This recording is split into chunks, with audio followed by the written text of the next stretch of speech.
Hey, what is up everyone? Welcome back to another review, and today I'm going to be taking a look at this right here, the Master Grade God Gundam from Mobile Fighter G Gundam. Now this right here, like it says in the box, is a Master Grade fighting action.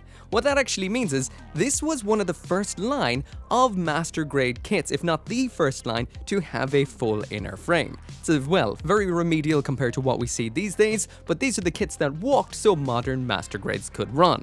Or maybe I should say they could stand, because they couldn't really move that much. But yeah, this is from all the way back in 2001, a 24-year-old Master Grade kit, and we're going to take a look at it today. As usual, if you're looking for older or hard to get kits, I got this right here through those fantastic people over at Buy, so we'll throw a link down there in the description. Now let's check this out.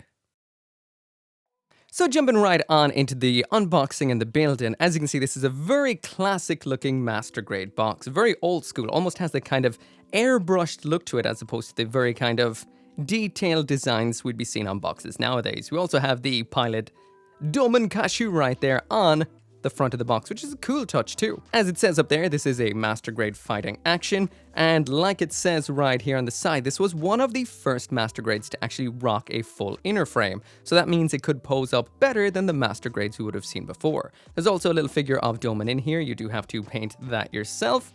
Around on this side then, just some kind of images of what you'll see out of this kit. As you can see, it's kind of looking a little bit awkward posing wise compared to some modern day kits, but that's the way they were back in the day. Again, this is about the size of, well, the high grade box we would have taken the other day, and this was by no means it's a newer high grade. It is from this year, but it's based on an older kit. But yeah, it's pretty much around the same size, and as you can see from the side, it's even a little bit deeper. So Master Grade kits weren't always as complex as they are these days. When you do pop it open, this is what you see inside. Okay, that's pretty cool. This is something we don't have anymore, this third piece of cardboard, which shows you what the finished kit will look like. On removing that, then we've got your plastic underneath, and you can see there isn't really a whole ton in here. So we've got 1, 2, 3, 4, and yes, that is a whole bunch of screws right there. 5, 6 bags of runners in here, as well as the old school manual. As for how the manual compares to what we'd be seeing today, it's pretty much, well, similar-ish, I guess. It feels the same, looks the same. We're seeing the back of the Gundam on the rear of this, which is kind of an interesting concept if you think about it. This is on the bottom of the box. This is on the top of the box when you open it up, so the front and the back are technically all around the plastic when it's in the box. That's kind of a cool touch. As for how the actual instructions in here look, they do look a lot more complex. They have this interesting design around the outside that adds a nice little bit of busyness to it. Oh, we've got some insanely cool art in here. This is definitely a lost art inside of manuals. Some design aspects. So there is what looks like Devil Gundam and God Gundam, Domon inside of that sphere inside of the cockpit, and just some technical aspects like those machine cannons in the chest. That is quite cool. There is the painting guide, very dynamic looking over here. How, I would almost say 90s as opposed to 2000s there. Tons of images of what it will look like when it's done. The paints you will need to paint it up if you want to paint your model kit. Some more very nice images of the Core Lander, the God Gundam rockin', I guess it's Beam Saber, and the Domon Cashew figure that is in here. Overall, that is quite interesting. It makes it look a lot more complex than I think it actually is, but we're about to find out how the build is. Alright, when you do get everything out of the box, there's quite a lot going on in here. I'm actually shocked that the A runner in here does actually have full color separation. So we've got yellow, clear parts for the God finger, as well as white and clear parts up here as well for using with the Core Lander. The other interesting things are we do have some polycaps in here, which is quite classic. The Domon in here is in flesh color, so you're gonna have to actually get this guy primed and painted. The V-fin comes molded on its own piece with a lot of little parts you do need to clean off. The colors in here are incredibly vivid, but at the same time you do see some kind of folding in the plastic. Definitely quite old school. We do have multiple non-kind of model kit, or should I say plastic parts in here, like a jewel sticker for inside of the chest. There are some stickers for color correction, but they are just mainly in black, as well as the usual eye stickers. We've got not 1, but 2 packets of screws inside of this, so a lot of screwing going on. And finally this, which is wacky as hell. This is a a runner of rubber parts for the feet as well as rubberized hands. Very, very interesting. Let's get it built. Also today I'm trying out a new tool. This right here is apparently an unlimited nipper, the Sustainable Nipper Advance by Plamo Kojo. Apparently a nipper that will last forever, mainly because it has a replaceable blade.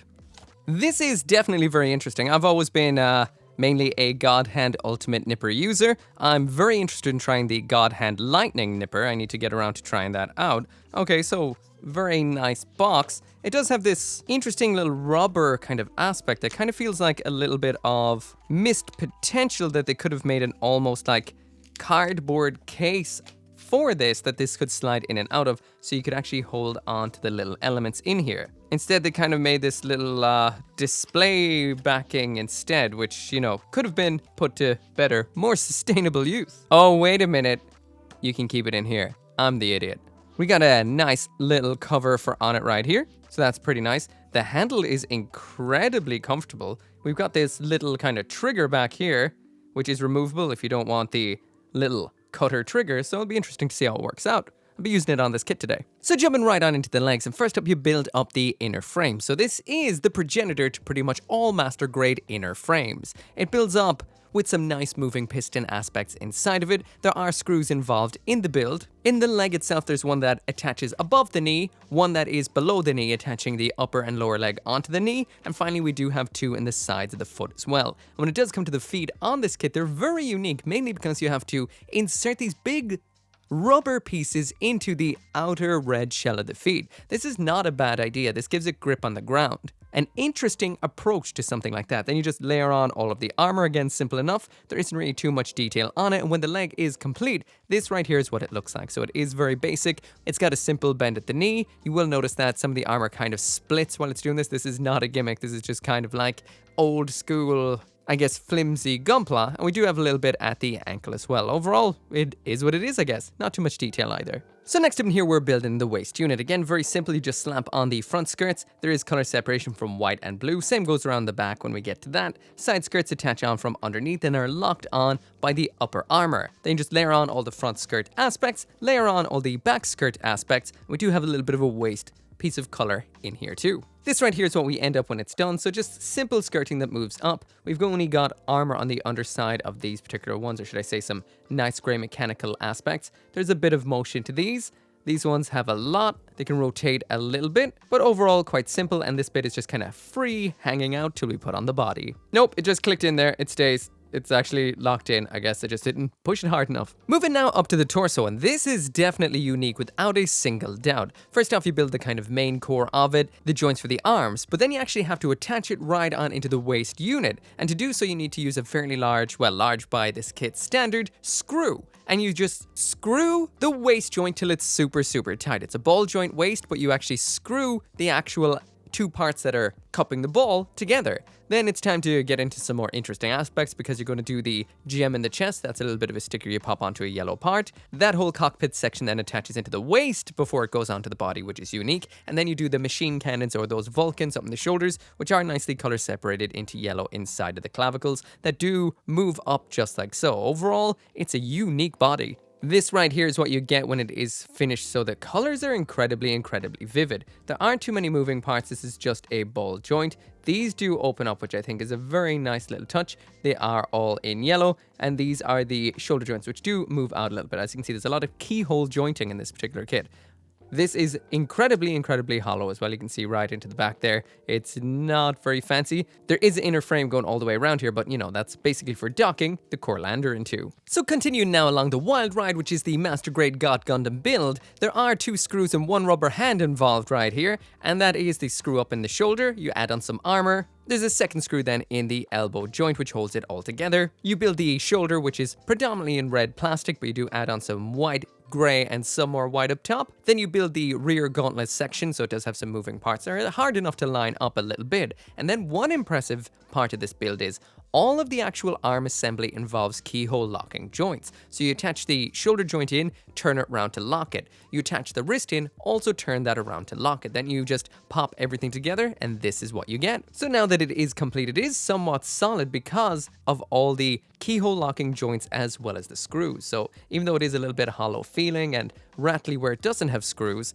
Where it does, it is rock solid. I mean rock solid. The rubber hand is definitely an interesting aspect, definitely. And overall, that is what you get. That is the God Gundam's arm. Next up then is the Corlander. Very basic build-up. You just throw on all of the wings, pop the cockpit section on the front. You've got a pilot figure, a clear canopy, and then you just throw the thrusters on around back. Simple build. And this right here is the result. So it does have the wings that spread out just like so. We do have these kind of like little bits that had to be attached in. So I'm not sure if this kit came with a variant where you could pop on those triple halo effects around back. And then this can slide up and forward a little bit like so for attaching in to the rear of the God Gundam. So last up in here then is the head. This is a very simple build. I did stick on the eye stickers, the head camera stickers, and I panel lined the front of the face just to bring out some of the details. But otherwise it's just a few parts popped together like so, and that right there is what we get in the end. So not too bad once you get the lines on it. So with these older kits, this is no lines in the back, only panel line the front because I'll only ever be displaying it from the front, but panel lining goes a long way, even more so than in modern kits. Also, I will mention there is an alternate V-fin in here as well. I didn't actually know what the deal with this is. This is a separate runner, not on the A color separated runner, and it's actually soft. That's what's going on here. So you've got a flexible version. It's always nice to have a spare V-fin anyway. They're the first things that usually break, so if you had a backup that's soft, that's always cool to have. Last up then, in here we've got Domon. So just giving him an all cut out. He is made out of a kind of rubber.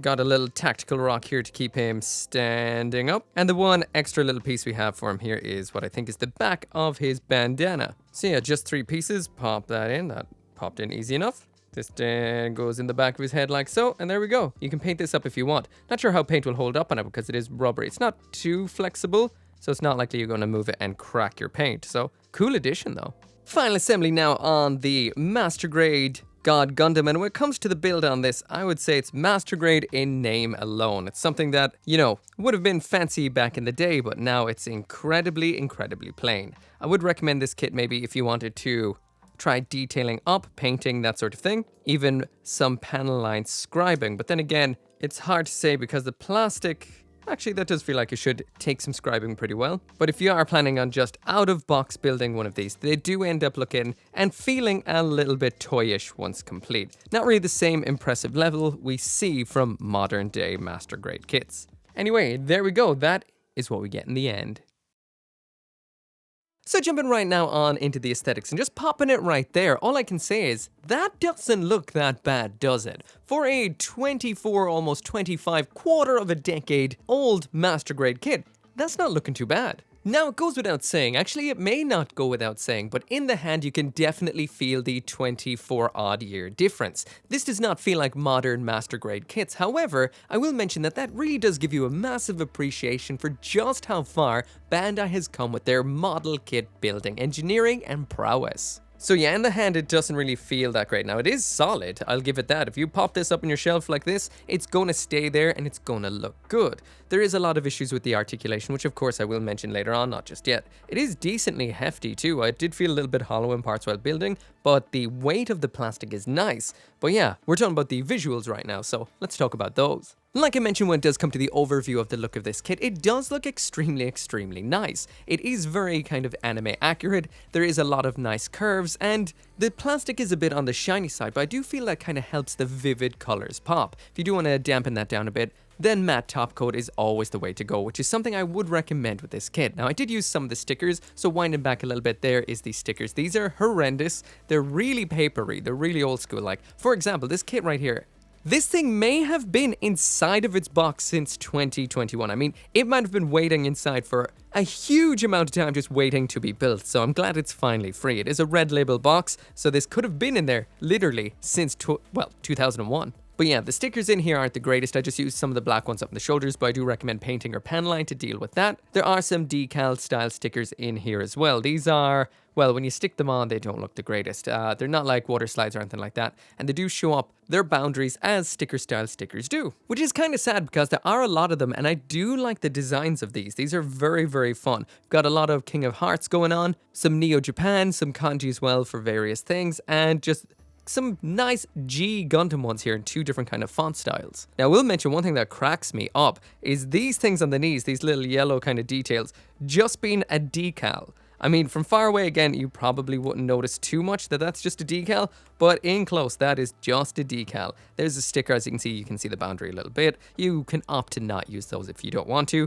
I did pop the ones back here, and these don't look too bad, really. On the whole, overall, visually, I'm kind of impressed. Even zooming right on up to the face, it does look nice. It took to the pen lining extremely well. The eyes do look a little bit not as dynamic as some kits do look. We don't have any color separation at all in any of the venting or anything like that, but overall still nice looking, definitely. But yeah, zooming in on the details a little bit, the head does have stickers for the eye cameras and the head cameras, but overall the details, like I mentioned, take to panel lining nicely. When we move down to the torso, we do have nice color separation. We've got the chest vents, we've got the machine cannons popping through in the shoulders. Overall, it looks nice, and the curves are pretty good on this. They catch the light nicely with the or should I say fairly glossy plastic. Around back, the wings looking nice. They just look as they're meant to do. The decal's not too bad. The arms on this, again, seemed really simple when building up, but they came together quite well. There's quite a few mold lines in this kit because it's not made out of too many parts. The blue does show that up a lot. The rubber hands are incredibly funny, and those are seam liney too, so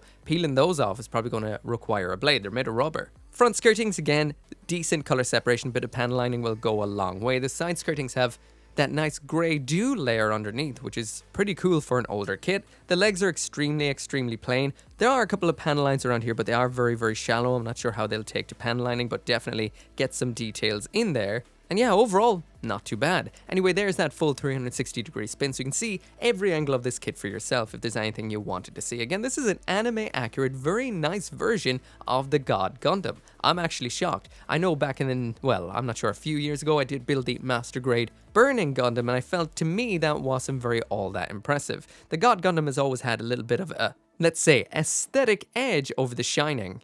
Did I just call it Burning? But yeah, it's always had a little bit of an aesthetic edge over The Shining. It always looks like a more modern design than The Shining. I love The Shining. But there's just something about this that works out, even in this simple, old-school Master Grade. Not bad, honestly. Nothing modern, nothing fantastic, but for its age, beautiful.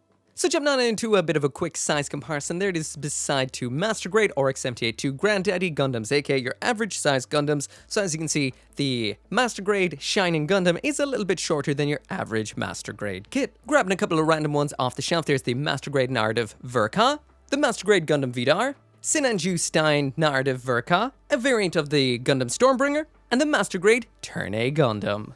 Also, one finally yet very interesting comparison, and that is old versus new. So on the left, we've got the Master Grade God Gundam, and on the right, we have the more modern, real grade God Gundam. As you can see, the level of detail between the two is ridiculous. Now, this is scaled up, I will mention. Just in case you don't know, real grades are pretty small. This is a Master Grade right here. Scooch them on over. This is the real grade, and the amount of detail Bandai has pumped into that is off the charts entirely. But then again, it may come down to your own personal perspective on what you like. You might like the plainer look more. So jumping now right on into the accessories, and here's the Master Grade God Gundam with absolutely everything that it comes with. And what we get in here is that really cool figure of Domon Kashu. I'm not sure what scale it is, but it's nicely detailed. On top of that, we do have a pair of beam sabers in that nice glowing green. We have a spare V-fin, which is always nice. This one is rubberized. Speaking of rubberized, we've got rubberized hands. That is 2, 4, 6 of those rubbery ones, which just are rubbery and attach on usually. And then we've got some nice orange, clear God finger hands. Also, I will mention, remember back when, I suppose back in these sort of days, when it was actually impressive when a Gundam kit could crouch. I've kind of gotten used to just crouching the kits for this particular part up here in the corner, but look at that. It can still crouch all these years later. So the first of the accessories we have in here is the Domon Kashu, and this is quite a sizable pilot figure. It's not really a pilot figure because he's not really in his pilot gear, but this is pretty cool for display. It catches the light very nicely, as you can see. And of course, the best option here is to clean it up a little bit and get some paint onto it. But the design and the detail are pretty cool. Again, the detailing is pretty nice. Even when we zoom in on the face there, it does look a little gelatinous because of the soft stuff it's made out of, but that has some potential. Also, it is relatively large, so it'll make a great little display with the actual kit compared to the usual kind of tiny little guys. Even though I do love those because they're scaled and they give you an idea of how big the suit is, this just is kind of cool. Overall, I like it. Next up in here is a pair of beam sabers. These are some curved beams. The handles are simplistic enough, but we do have a little bit of molded detail in those, and they are made out of 2 pieces of plastic. In order to attach them, we need the hands, and as for the hands, we do have it included. We've got a pair of rubbery holding hands, so left and right holding those beam sabers. This funny pair of hands right here, which is for the folded arm pose. Sadly, I won't be able to get around to this today, but apparently it can pull it off because you've got a press-in section in the chest, which will get the chest out of the way so you can fold them up. The reason I won't get around to it today is because I'm trying to build a kit every single day, and it's coming up to my Cinderella time, and if you don't know what that means, it means I'm going to turn into a pumpkin. And what I mean by that is into a pumpkin that has to edit this video before I get some kind of sleep. Lastly then, we've got some Fanta flavored hands. These are the shining fingers, or should I say the god fingers, so left and right.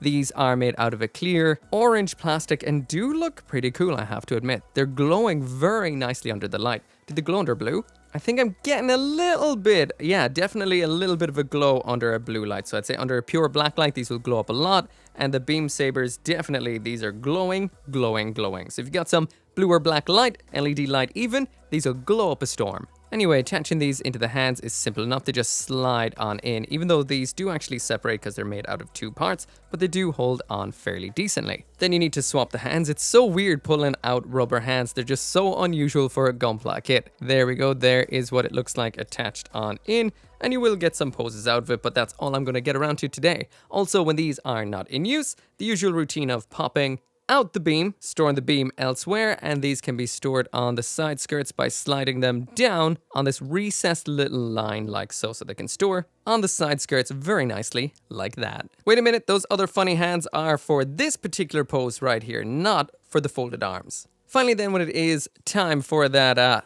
god finger, you just pop off the hands like so, attach on the ones that are burning red, or should I say Fanta orange. The backs of the legs, well, they pop out like that. Oh, don't pull them too hard. You adjust the wings back here up and out. Also, by the way, you can remove the core lander, of course, but we saw that in the build. And then you get the God Gundam right here. These then can pull out and forward just like so. These parts can lift out. That is exactly the same on both sides. None of this feels great, by the way. This is a very delicate and kind of finicky kit. And then finally, the chest can open up also as well, a little bit like so. And you've got that jewel seal inside. And finally, there it is. All I can say is moving all the parts on this is not nice. The overall strength of the kit itself is nice, but the moving little compartments and all of that are very, very finicky and fragile. Not great. Also, the overall posing isn't fantastic, which I'll talk about in a second, but this is what I got in the end, and it's not going to blow your mind. This kit mainly just looks good, standing there, looking old school anime cool.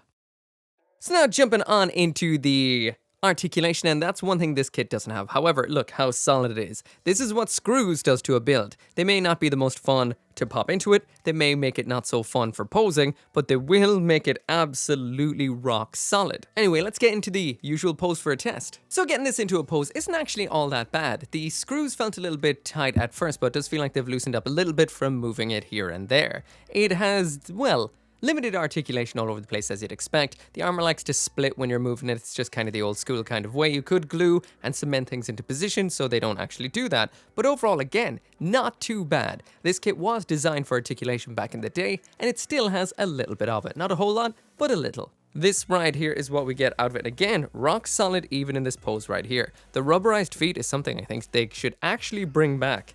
I know the Perfect Grade Strike Gundam has some rubber stickers from the bottom, but this is great. I blue tack the bottom of some of my kits all the time to stop them from falling, but this adds a bit of like hefty rubber weight. At the same time, it doesn't move around. That's a cool little maneuver that actually works out nicely well. But overall, as you can see, the articulation is a little bit on the limited side. I won't be going through the whole thing today because I am trying to get as many kits in a row built, but that's what we got. Actually, if there's one thing I would mention about the articulation that is pretty damn bad, that is the head. It can look up okay, but side to side and all of this sort of stuff just look, it kind of springs right on back and it can never look down for dynamic angles. So anyway, that right there is it for the review, and all I can say is this is old school cool and definitely awesome. If you've never built an older Gundam, it's worth it just to kind of get a perspective on what awesome kits we have today. Now usually with older kits like this, I don't tend to rank them because I do feel matching these up against modern kits and ranking them at that standard just isn't unfair and it's a bit on the uncool side. Now right on to matching it up against modern kits. So yeah, this would be a bronze tier kit if I did rank it on my modern ranking scaling, so that is X bronze tier. When it comes to the aesthetics, that's this kit's strongest aspect, and it still isn't the greatest in that regard. It's very simple, basic, no bells, no whistles, old school. Again, this was the technology at the time, so it is what it is. If you're out there looking for a very nice looking version of God Gundam, there are better out there. Sadly, it is hard to get a good 1/100 because Bandai really hasn't made one yet. High-res is good, but it's not fully a plastic model kit. The articulation on here is very, very basic. You're going to get a couple of poses, and it does always look somewhat awkward. There are 2 or 3 nice ones. You can fold its arms, you can get it into a nice enough God finger, and just standing there, it does look nice. When it comes to the accessories, these are more interesting rather than actually being particularly great at anything. The Domon is awesome, rubber hands are quite funny, we do have an extra V-fin which is always awesome, the beam sabers are standard, and overall there's nothing really special to see, except the Domon. The Domon is cool. Lastly though, when it does come to the build, this is old school again. You really can't hold it against it, but if you're looking for a really enthralling, cool engineering, all of the good stuff we love from Master Grade, Perfect Grade and beyond Gunpla, you're not going to find it here. You're going to find an old school experience, and if that is what you want, then that is what you're going to get. But if you're kind of matching this up against modern kits, which you shouldn't, by the way, this is what it would be. Anyways, always thank you so much for watching. Make sure to come back for more Gunpla reviews, back tomorrow, by the way. And as always, I will see you next time. As always, this video right here and every single video I make would not be possible without each and every one of you guys who watches this video, and special thanks at the end of this video right here to those who support on the channel memberships as well as over on Patreon, including Caleb Engelhart, Joe, OG59061, Scotty Thomas, and Simon.